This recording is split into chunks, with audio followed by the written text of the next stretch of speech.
At ang buong kalikasan, mabuti ang lahat ng ginawa. Pinagyaman at pinagpala, ang tao'y kanyang nilalang. Kalaraw at kawangis siya, at kahit hindi naging tapat, ay kanya pa ring minahal. Halina tayong lahat ay umawit, sa Panginoon tayo ay magpuri, pagkat ating nakita ang dakilang pag-ibig ng Diyos. Sa ngalan ng Ama at ng Anak ng Espiritu Santo. Amen. Sumainyo ang Panginoon. At sumaiyo rin. Ipagdiwang natin ang dakilang pag-ibig ng Diyos sa pamamagitan ng misang ito. At upang tayo maging marapat, alina't magsisimuna po tayo para sa ating mga kasalanan at pagkukulang. Tayo pong lahat, inaamin ko sa makapangyarihang Diyos at sa inyo mga kapatid, na lubha akong nagkasala sa isip, sa salita at sa gawa, at sa aking pagkukulang. Kaya sinasamo ko sa mahal na Birheng Maria, sa lahat ng mga anghel at mga banal, at sa inyo mga kapatid, na ako'y panalangin sa Panginoong ating Diyos. Kaawaan tayo ng mapagmahal na Diyos, patawarin sa ating mga sala at patnubayan, hanggang sa buhay na walang hanggan. Amen. Panginoon, kaawaan mo kami. Panginoon, kaawaan mo kami. Kristo, kaawaan mo kami. Kristo, kaawaan mo kami. Panginoon, kaawaan mo kami. Panginoon, kaawaan mo kami. Iyuko natin ang ating ulo, maaaring ibulong sa Panginoon ang ating intensyon. Kasamang intensyon para sa mga OFW, lalo na para sa mga tumutulong sa ating simbahan. Pagdasal natin ang mga may sakit, ang mga nag-aalaga sa kanila. Manalangin tayo. Ama naming makapangyarihan, pinangangatawanan mong manahan sa mga may loobing tapat at maaasahan. Sa kagandahang loob mo, kami naway makapamuhay bilang mga mapalad na maging iyong tahanan. Sa pamamagitan ni Jesucristo, kasama ng Espiritu Santo, magpa sa walang hanggan. Amen. Ang salita ng Diyos mula sa aklat ng Henesis. Sa simula'y iisa ang wika ng lahat ng tao sa daigdig.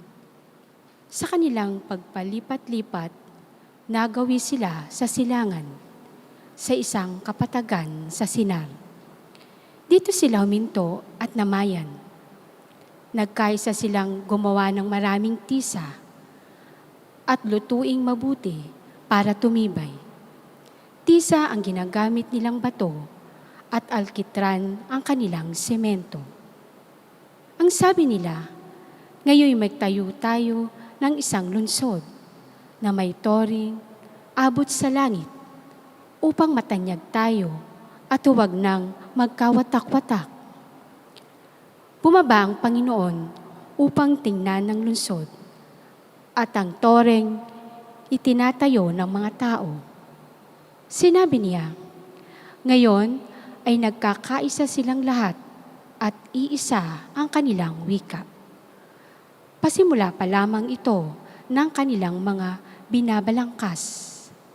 Hindi magluluwat at gagawa sila ng anumang maibigan.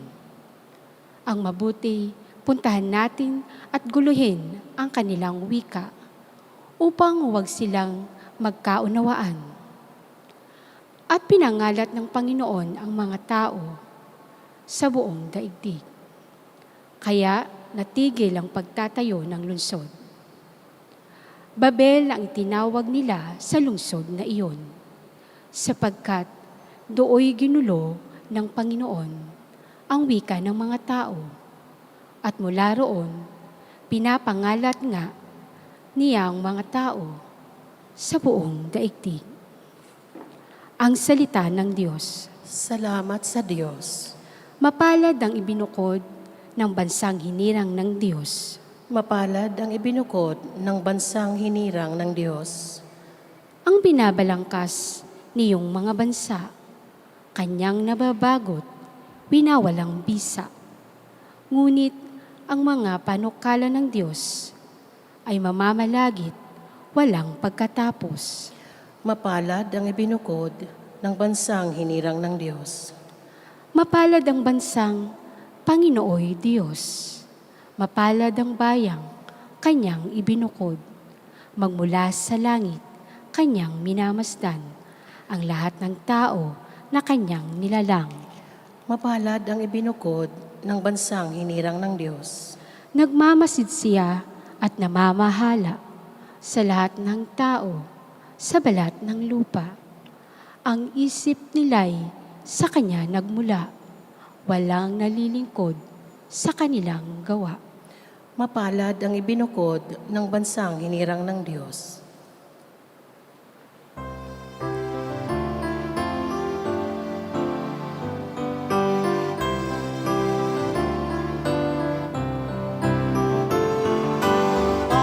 Alleluia.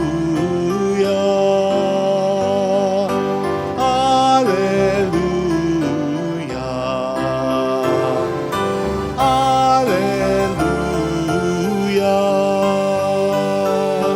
Alleluia.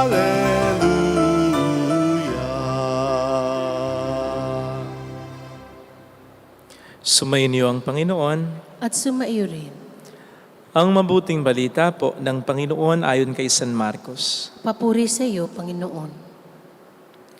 Noong panahong iyon, pinalapit na Jesus sa mga tao, pati ang kanyang mga alagad, at sinabi, "Kung ibig nino mang sumunod sa akin, limutin niya ang ukol sa kanyang sarili, pasanin ang kanyang krus at sumunod sa akin. Ang naghahangad na magligtas ng kanyang buhay ay siyang mawawalan nito, ngunit ang mag-alay ng kanyang buhay alang-alang sa akin, at sa mabuting balita ay siyang magkakamit niyon. Ano nga ang mapapala ng isang tao, makamtan man niya ang buong daigdig kung ang katumbas naman nito ay ang kanyang buhay? Anong maibabayad ng tao para mabalik sa kanya ang kanyang buhay? Kapag ang sino man ay inahiyang kumilala sa akin at sa aking mga salita sa harapan ng lahing ito na makasalanan at hindi tapat sa Diyos, ikahihiya rin siya ng anak ng tao pagparito niya na taglay ang dakilang kapangyarihan ng kaniyang Ama at kasama ng mga banal na anghel." Sabi pa ni Jesus sa kanila, "Tandaan niyo, may ilan sa inyo rito na hindi mamamatay hanggat di na nakikitang naghahari ang Diyos ng may buong kapangyarihan." Mga kapatid, ang mabuting balita ng Panginoon. Pinupuri ka namin, Panginoong Hesukristo. Welcome po sa Our Lady of La Salette, Quasay Parish, kung saan ayos lang umiyak. Asamahan tayo ng mahal na ina sa pag-iyak at sa pagdarasal upang maging maayos ang lahat. Ang ating pong ebanghelyo para sa araw na ito ay karugtong ng ebanghelyo kahapon, kaya nga po mas maunawaan po natin ang mensahe ng gospel reading ngayon kung babalikan natin ang kahapon. Kahapon po, kung nagsimba kayo at kung natatandaan po ninyo, naalala niyo po sana na pinagsabihan ni Kristo ang kanyang mga disipulo. Yes, si Pedro ang sinabihan niyang, "Lumayo ka, Satanas." Pero kung naging very keen po kayo, Kahapon, napansin nyo rin po sana na bago sabihin yun ni Kristo kay Pedro, nilingon muna niya ang lahat ng kanyang mga alagad. Kaya talagang para sa kanila ito, kung paanong para na rin sa atin ngayon ito. Sapagkat madalas, mula noon hanggang ngayon, ito pa rin talaga ang tukso. Bakit? By the way, sinabihan ni Kristo ang kanyang mga disipulo sa panguna ni Pedro, lumayo ka Satanas dahil biglang narinig ni Kristo mula kay Pedro. Ang noon pa may tukso na ng diablo. Bakit hindi mo gawing tinapay ang mga batong ito? Magpatihulog ka at hindi ka maano. Ibibigay ko sa iyo ang lahat ng mga kahariang ito, sambahin mo lang ako. In other words, bakit gagawin pang mahirap ang lahat? Kung pwede namang hindi maghirap, kung pwede namang mag-shortcut at iwasan ang matindi at ang matagal na paghihirap. As I said, hindi po ba hanggang ngayon yan ang tukso sa atin ng diablo? Kung magiging very listo lang tayo? O sige nga, hindi nga ba't may kinalaman dyan ang lagi nating mga pinagdarasal? Lord, pera. Lord, gumaling na po sana ako. Lord, huwag sana ako magkakasakit. Lord, masolve ko sana sa iyong problema. Lord, maayos na trabaho. Lord, magbumang negosyo. Hindi ko sinasabing masama ang lahat ng mga dasal na ito. Okay yan. Pero sana, mga kapatid, kahit na hindi natin makamit ang mga yan. In other words, kahit na tayo makaranas ng mga paghihirap sa buhay, magpuri at magpasalamat pa rin tayo sa Diyos. Magsimba, magdasal pa rin tayo. Manampalataya pa rin tayo. Yun ang tunay na pagsunod sa Diyos. Yung pagsunod sa kabila ng tayo'y may pinapasan o may papasaning mga krus. Kaugnay nito yung sinasabi naman sa Ebanghelyo na paglimot sa ating sarili. Ito yung pagpili mong maging simple kahit marami kang pera dahil ayaw mong maging makamundo at para na rin mas maluwag kang makatulong sa iba kahit walang nakakaalam o nakakakita. Ito yung pagpapatawad mo o paghingi mo ng tawad kahit mahirap. Ito yung pagiging tapat mo sa kahit sino o sa kahit ano, kahit nagkalat ang maraming matitinding tukso. Ito yung pagmamahal pa rin natin kahit sa mga taong mahirap mahalin. Ito yung paninindigan natin sa tama at totoo kahit pa may galit sa atin. Ito yung paglilingkod pa rin natin kahit wala sa ating bumabati, nagre-recognize, nagbibigay ng award o nag-a-affirm. Ito yung tunay na pagsunod sa Diyos. Paglimot ng ukol sa ating sarili at pagbubuhat ng krus. On a daily basis consistently kaya mahirap talagang sumunod kay Jesus. And so, kung sa tansya natin ngayon, sa buhay natin ngayon, napaka-komportable ng ating pagiging Kristiyano, na para bang sumasabay lamang tayo sa agos ng mundo, malamang sa malamang, hindi tayo tunay na sumusunod kay Kristo. Baka Kristiyano lang tayo sa pangalan at hindi Kristiyanong totohanan. Baka kapag namatay tayo, ay magpumilit pa tayo, mapasok sa kalangitan at ang ipahangahas natin, Kristiyano tayo, nabinyagan tayo, nagsisimba tayo, nagdarasal tayo, pari po ako, lay minister po ako. At sabihin sa atin ni Kristo, hindi ko kayo nakikilala, kayong mapaggawa ng masama. Ang tunay na Kristiyano, hindi mapaggawa ng masama, kundi mapaggawa ng mabuti. At para tayo maging mapaggawa ng mabuti, kailangan talaga nun ang paglimot ng mga bagay na ukol sa ating sarili. Being selfless and not selfish. Nung patayin si Jim Elliot, kasama ng 4 pang mga misyonero ng isang tribo kung saan sila nagmisyon para ipakilala si Kristo, pinarangalan sila ng buong mundo. People call them martyrs, heroes. Pero alam po ninyo, parang iba ang pagtingin ni Elizabeth Elliot, ang nabiyudang misis ni Jim, na isang missionary din. Kasi ang sabi niya sa isang pahayag ay, is the distinction between living for Christ and dying for Him so great? Is not the second the logical conclusion of the first? Na para bang sinasabi niya, hindi ba ganun talaga? Na ang pagsunod kay Kristo ay ang mamatay talaga. Alam po ninyo, ito ang isa sa pinaka-nire-remind ko sa sarili ko kapag nakakaranas ako ng mga problema, paghihirap, pagkalungkot, pagkatakot, lalo na yung may kinalaman sa pagiging pare ko. Halimbawa, kapag nagsisira-siraan ng mga miyembro ng iba't ibang samang simbahan, na sinabi ko naman sa kanila dati na pinakaayaw ko dahil bukod sa naiinis ako ay sumasakit talaga ang ulo ko. in a sense na hindi ko talaga maunawaan bakit pare-pareho namang naglilingkod sa simbahan ay ayaw magbigayan. Halimbawa rin kapag may tinuturo ako na ilang taon na hindi pa rin ganap na matutunan, paulit-ulit na lang yung mga kamalian. Halimbawa kapag may desisyon ako na alam kong tama naman, na nagkonsulta naman ako, nagdasal naman ako, pero hindi matanggap ng karamihan. Halimbawa kapag may ginawa tayong mabuti tapos binigyan ng pangit na kahulugan. Halimbawa kapag late na, wala pa akong nagagawang humilya, o kapag linggo ay alam ko na hindi maganda yung humilya ko, bagamat nagnilay, nagsakripisyo, nagdasal naman ako. Halimbawa kapag bukod sa problema dito ay may problema rin sa pamilya, kasi nga po panganay ako, kaya hindi ko naman matitiis ang pamilya ko. Halimbawa kapag chinichismis po tayo, ako, hindi lang ng mga laiko, kundi kuminsan, pati na ng mga kabaro ko. Ito yung isa sa mga nire-remind ko sa sarili ko na kasama ito sa pagsunod ko kay Kristo. Kasi alam po ninyo, isa man lang sa mga problemang binanggit ko, mabigat na eh. Hindi naman isa lang yan. Minsan nagkakasunod-sunod pa eh.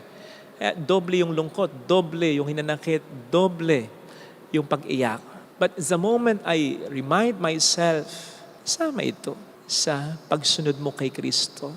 Promise, nahihimasmasan po ako unti-unti. Sa tulong at awa ng Diyos, kapag na-realize ko na, o nga, tama, I am on the right track. Sumusunod nga ako kay Jesus. Kasi nakakaranas ako ng paghihirap.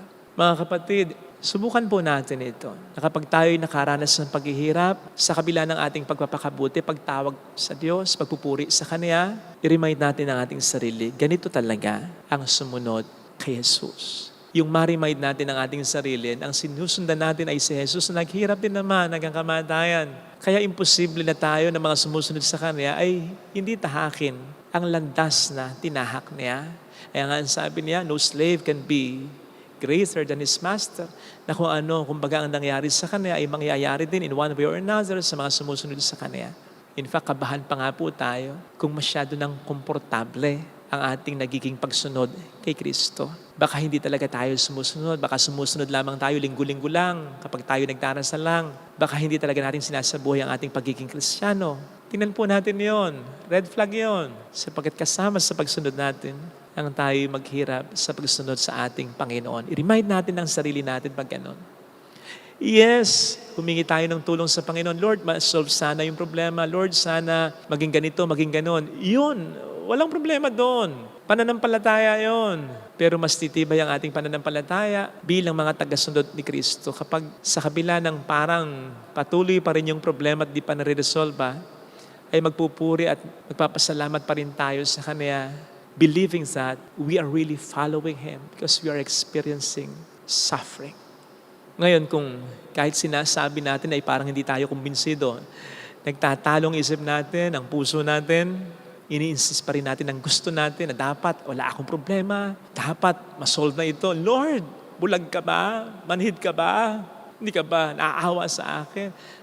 Kapag ini-insist pa rin natin yung gusto natin, mainam na sabihin natin yung sinabi ni Kristo kay Pedro, Satanas, lumayo ka. Sapagkat ang ibig sabihin nun ay malakas ang panunokso sa atin ng demonyo na umiwas sa paghihirap o mag-shortcut. Ito sana ang hilingin nating biyaya. Amen. Ilagay natin ang ating kanang kamay sa tapat ng ating puso.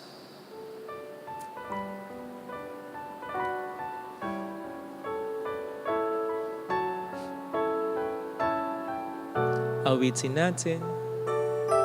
Alam kong may magagawa ang Diyos.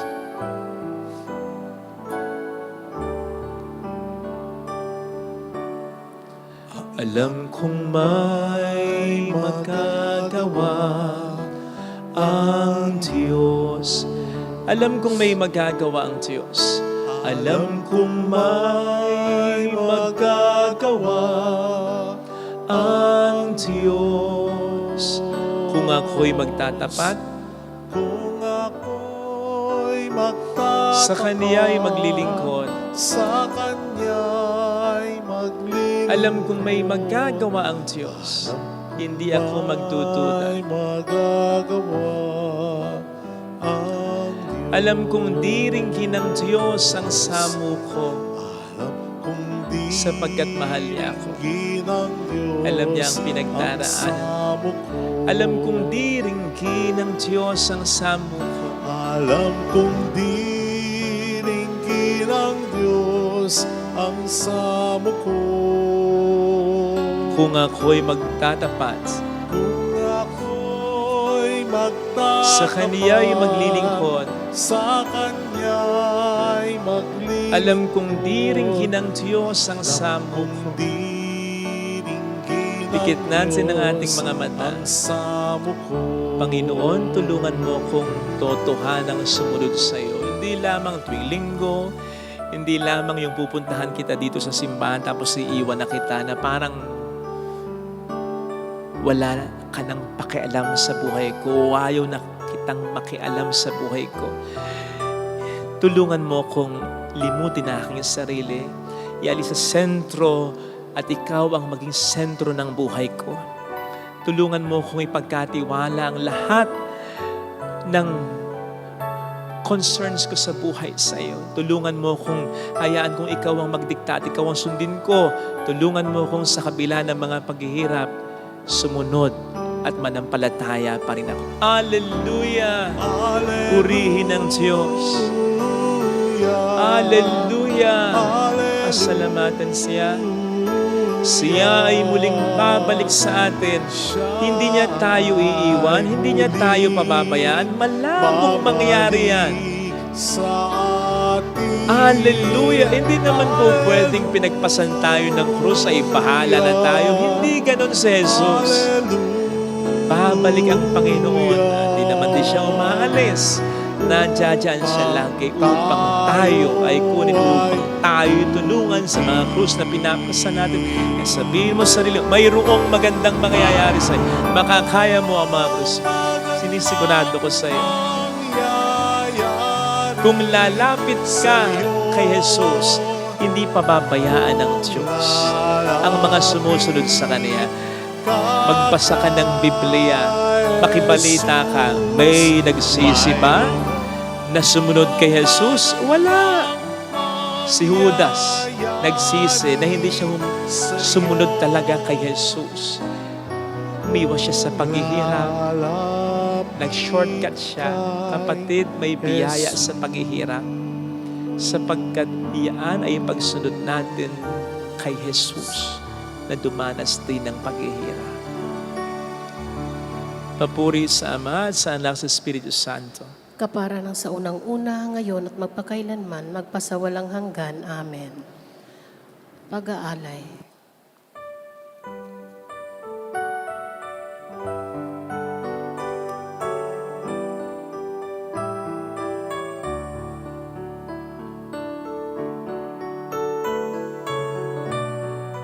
ang tinapay, tuwang iyong laman. At ang alak, ito ang iyong dugo. Laman mo'y niyain upang lahat ay buhayin. Gumuhang lumabak na lahat ay makatawan.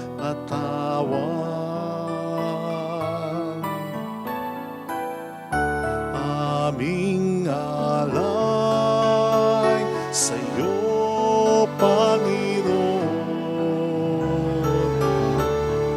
ang tinapay at alak na iyong kaloob, upang gunitain ang iyong buhay na inialay, nang tayo'y magdiwang bilang isang sambayanan.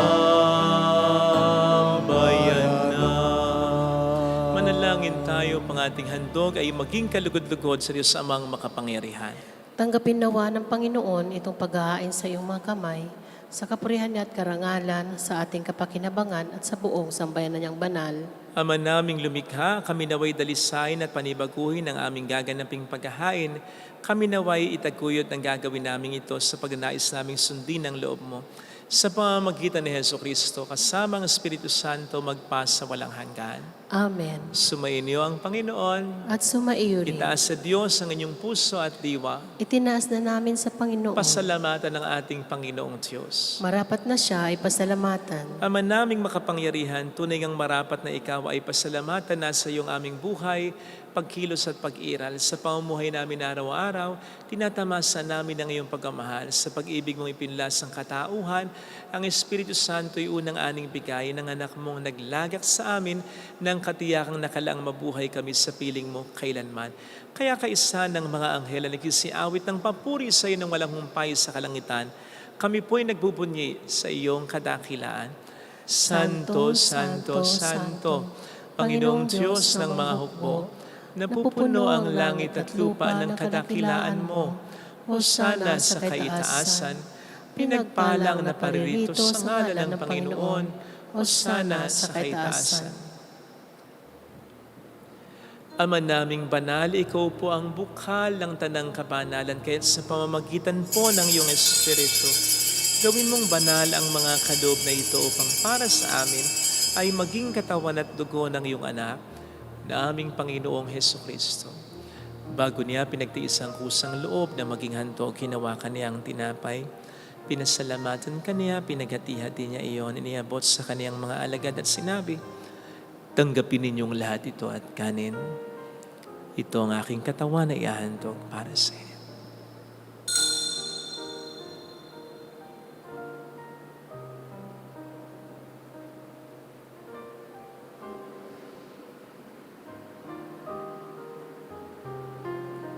Gayun din naman nang matapos ang hapunan, nawakan niya ang kalis, muli kaniyang pinasalamatan, iniabot niya ang kalis sa kaniyang mga alagad at sinabi, tanggapin ninyong lahat ito at inumin. Ito ang kalis ng aking dugo ng bago't walang hanggang tipan. Ang aking dugo na ipupuhos para sa inyo at para sa lahat sa ikapagpatawad ng mga kasalanan. Gawin niyo ito sa pag-alala sa akin.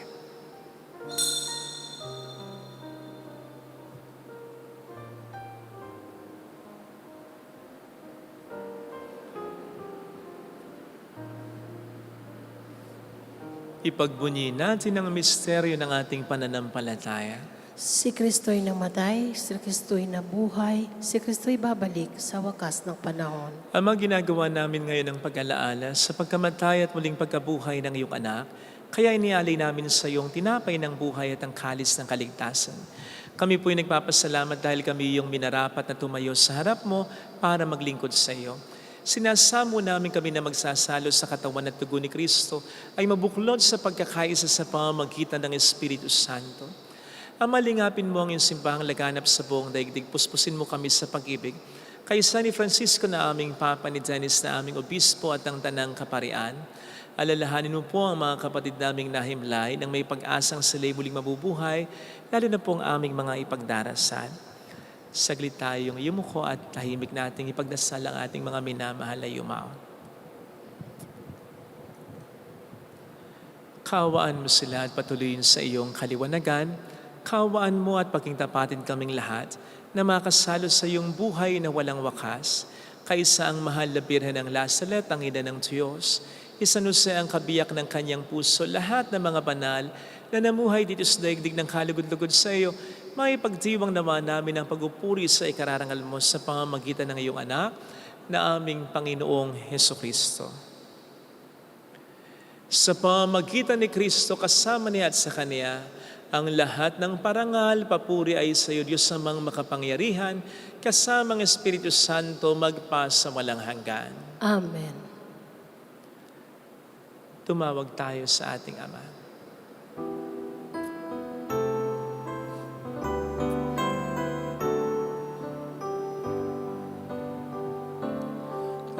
Ama namin, sumasalangit ka, sambahin ang ngalan mo, mapasa amin ang kaharian mo, sundin dito sa lupa para nang sa langit.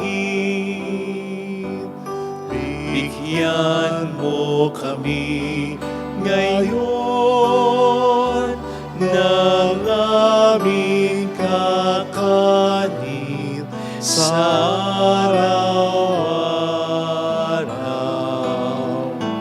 At patawarin mo kami sa aming mga sala, para na pagpapatawad namin sa nagkakasala sa amin.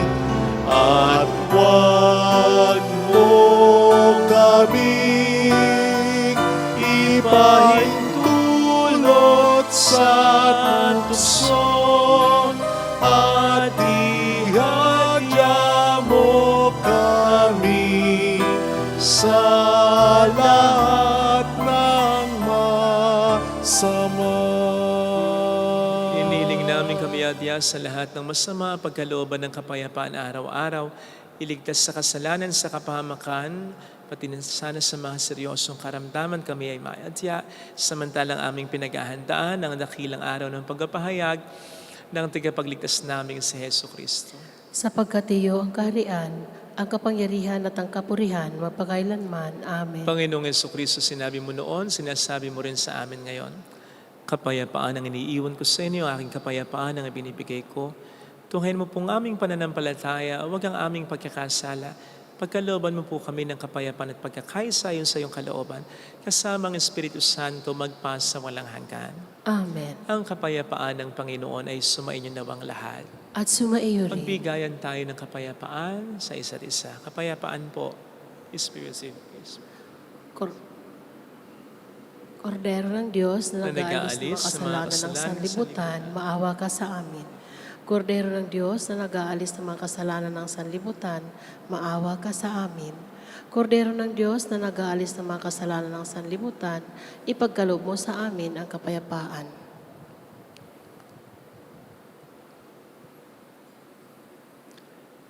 Narito sa harap natin ng Panginoon ang ating buhay at kaligtasan, palad tayong inaaneya. Panginoon, hindi ako karapat-dapat na magpatuloy sa iyo, ngunit sa isang salita mo lamang ay gagaling na ako.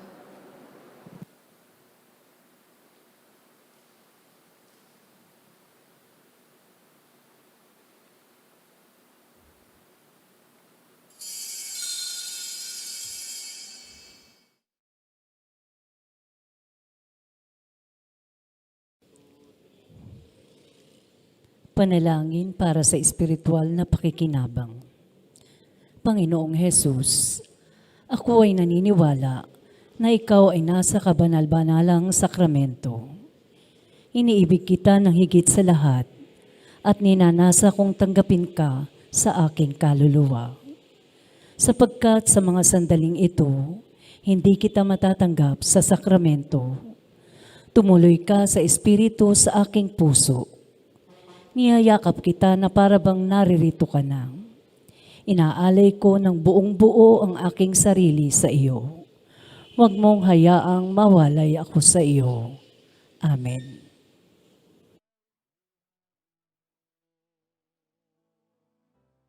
At damhin ang sugat ko,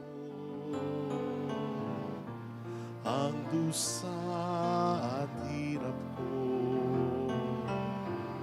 ay para sa iyo, Panginoon ko.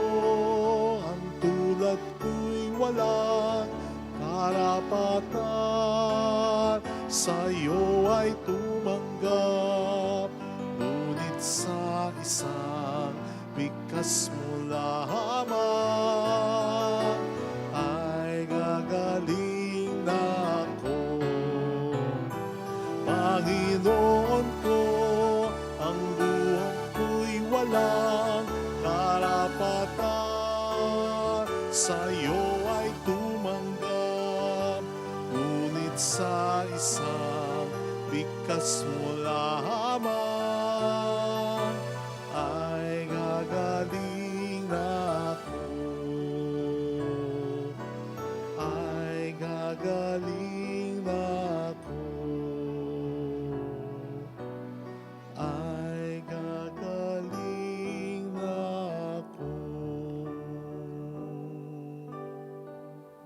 Manalangin tayo. Ama naming mapagmahal, kaming pinapagsalo mo sa banal na pakikinabang, ay gawin mong laging manabik na pagsaluhan ng kalobong ito sa aming kabubuhay. Sa pamamagitan ni Jesucristo kasama ang Espiritu Santo, magpasa walang hanggan. Amen. Holy God, Holy Mighty One, Holy Immortal One, Have mercy on us and on the whole world. Holy God, Holy Mighty One, Holy Immortal One, Have mercy on us and on the whole world. Holy God, Holy Mighty One, Holy Immortal One, Have mercy on us and on the whole world. Jesus, King of Mercy, We trust in you. alalahanin, Alalahanin, o mahal na Birhen ng Lasalet, ina ng pag-asa, ikaw ang nagpapaalala sa aming magbalik loob sa Ama. Ito ang nagpapatunay na ang kagandahang loob mo'y nanatiling busilak sa pag-aaruga mo sa amin, tungkulin mo'y tinupad. Sa paanan ni Kristo, itinuring mo kaming mga tunay mong anak.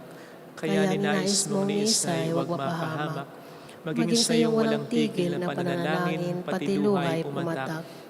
Huwag namang mawala ng saysay ang iyong paghihirap. Hiling nawa namin sa iyo, o aming inang liyag, na matapos ang pakikibaka namin sa mundong ito, at sa pananatili naming tapat kay Kristo, sa kapurihan mo'y makibahagi kaming ganap, upang kung nasaan ka ngayon ay maparoon din kaming lahat, at ang kaganapan ng kaluwalhatian ng Diyos Ama ay tuluyang matupad siya nawa. Mahal na Birhen ng Lasalet, tagapagkasundo ng mga makasalanan. Ipanalangin mong walang patid, kami mga dumudulog sa iyo. Maraming salamat po sa patuloy niyo pong pagsuporta at pagtulong. Marami pong salamat sa inyo.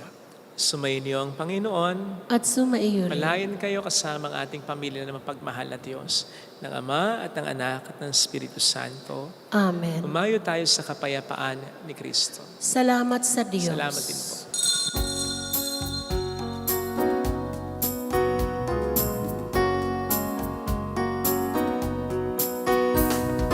On this day, O Mother of our Lord, we sing you praise for lighting up our way. Your tears did soften up the hearts of men, and they still do today. May our love for you bring comfort in your pain. On this day, O Mother of our Lord, we sing you praise for lighting up our way. Your tears did soften up the hearts of men, and they still do today. May our love for you bring comfort in your pain.